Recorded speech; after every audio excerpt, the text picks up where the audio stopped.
माऊलींचा जर झेर बंद करायचा असेल, त्यांचा बंदोबस्त जर करायचा असेल, तर माझ्यासारख्या संघटनेला हे रणांगण लढण्यासाठी माझ्या हातात हत्यार आवश्यक होते. लढायला गेल्यानंतर तलवार लागते, ढाल लागते. त्यावेळेसच आपण रणांगण लढू शकतो. आणि 10 महिन्यापूर्वी जो राजीनामा दिला मी, त्या दिवशी पासून माझ्याकडे हत्यार राहिलेला नाही. नंतर 2 महिन्यापूर्वी औरंगाबादला जाऊन सेकंड अपील घेतले. 7-8 लोक या विभागातले होते. दुसरा एकही पुढारी आला नाही त्यांच्यासोबत. मी कुठल्याही पदावर नसताना लोकांच्या भावना लक्षात घेऊन 8 लोक आपल्याला मानणारे त्यांच्यासाठी गेलो. तिथं एका विरोधी संघटनेच्या कार्यकर्त्यांनी त्या सेकंड कमिटीचे मेटकरी साहेब कान भरले माझ्या परस्पर. मी तिथं दिसतो म्हणले ते सेवानिवृत्त आहे आणि मग तुम्ही त्यांना सेकंड अपीलला बसू देणार का? म्हणजे वाद निर्माण केला. पण मी गेलो त्यावेळेस हे कळलं ना.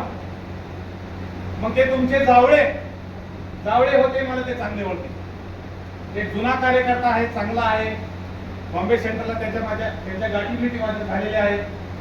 आणि म्हणून ज्यांनी माझी तक्रार केली होती की यांना बसता येणार नाही, तर त्यावेळेस त्यांनी सांगितलं की काही हरकत नाही, तुम्ही इन्क्वायरी घेऊ शकता. सांगण्याचं तात्पर्य हे आहे की जर आपल्या जवळ लढण्यासाठी हत्यार नसेल तर विरोधकाची फार चळवळ बुळबुळ तयार होते.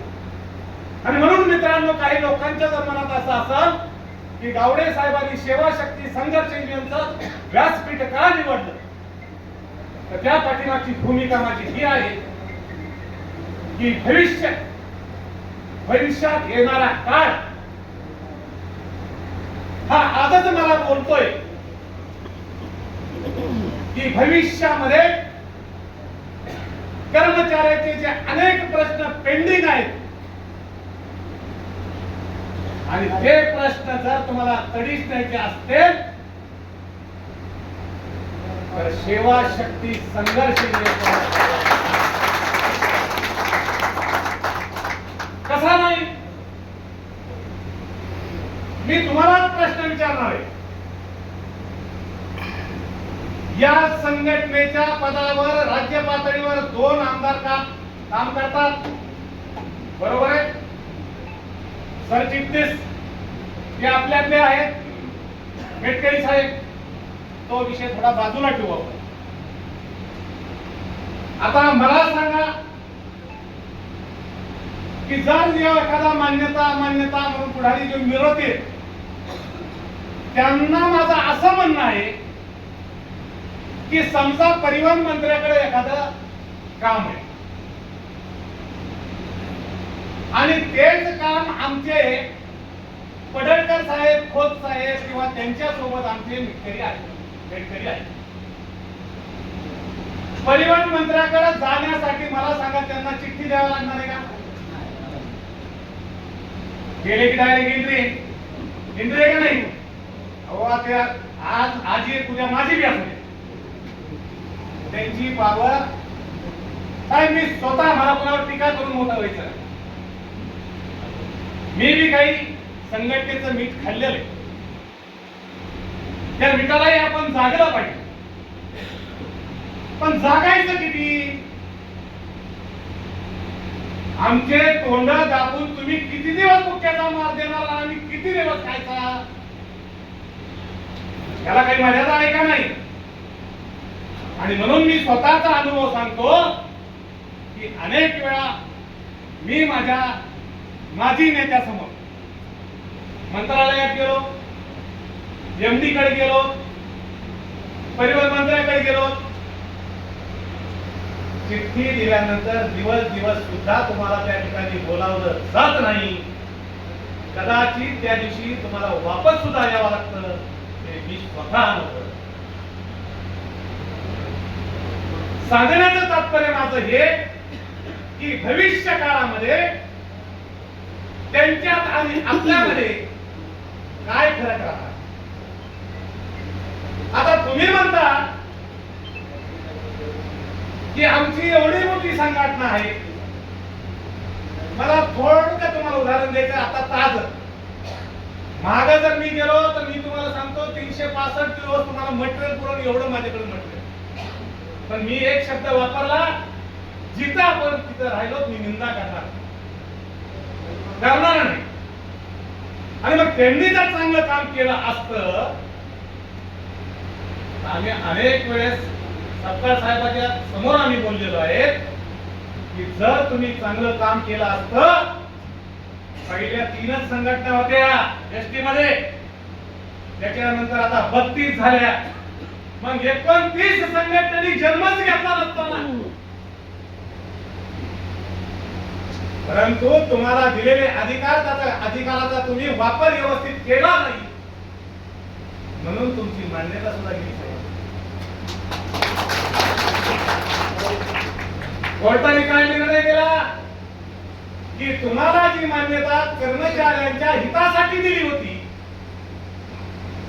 तिचा वापर तुम्ही ज्या त्या वेळेस योग्य रीतीने न केल्यामुळं कामगारांची आर्थिक परिस्थिती खालावली गेली आणि म्हणून तुमची मान्यता रद्द करण्यात येत आहे. मान्यता जावी याच्या विरोधात कोण गेलं? इंटर गेली, माझे मित्र तिगोटे गेले. आणि ज्या वेळेस आता गणपती उत्सवाच्या वेळेस तुम्ही काही मागण्या घेऊन कृती समिती करता, कृती समिती मूळ मुद्दा माझा मेटकरी साहेब आणि सत्तार साहेब हा आहे की जर तुमच्यामध्ये एवढी ताकद आहे म्हणता तुम्ही, तर मग ह्या छोट्या शेतकऱ्याचा तुम्ही कुबड्या का घेतल्या? का घेतल्या कुबड्या? याचा अर्थ तुमची ताकद संपलेली आहे.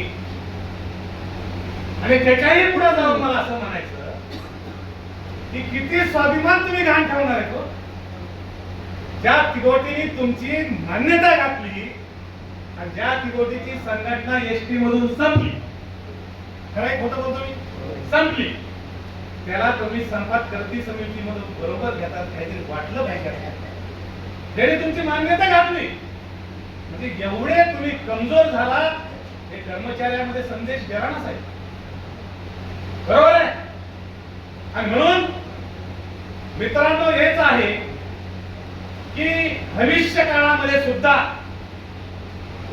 आता तुम्ही जर म्हणत असाल मान्यता आमची अजून कोर्टात आहे, त्याच्यावर आम्ही स्टे घेतला, काय मला सांगा, मान्यतेवाल्याला कराराला मूल्य का? कराराला सही घेतली का? अजिबात नाही. त्यांच्या डेपोला मिटिंगा होत्यात का? डिव्हिजनला होत्यात का? प्रादेशिक पातळीवर होत्यात का? मान्यता घ्यायची राहिली? मान्यता राहिलेली नाही. वाईट वाटतं प्रल्हादराव काय की ज्या स्वर्गीय भाऊ पटकाजी या व्यासपीठावर दैवतासारखं आपण नाव काढलं, चूक नाही. एक आदर्शवंत व्यक्ती, एक कामगार नेता, त्यांनी त्याची पूर्ण हयात घालवली ती मान्यता मिळवण्यासाठी. हयात ती मान्यता यांनी 2 दिवसात घालण्याचं काम केलं साहेब. मी राज्य कार्यकारी 2 दिवसात तुम्ही करीत होतात काय? त्या संघटनेच्या अध्यक्षाला आणि सरचिटणीसांना विचारलं तुम्ही करीत राहतात काय? तुमच्या हाताखाली 8 नौकर आहेत पगारवाले, 8 नौकर आहेत पगारवाले.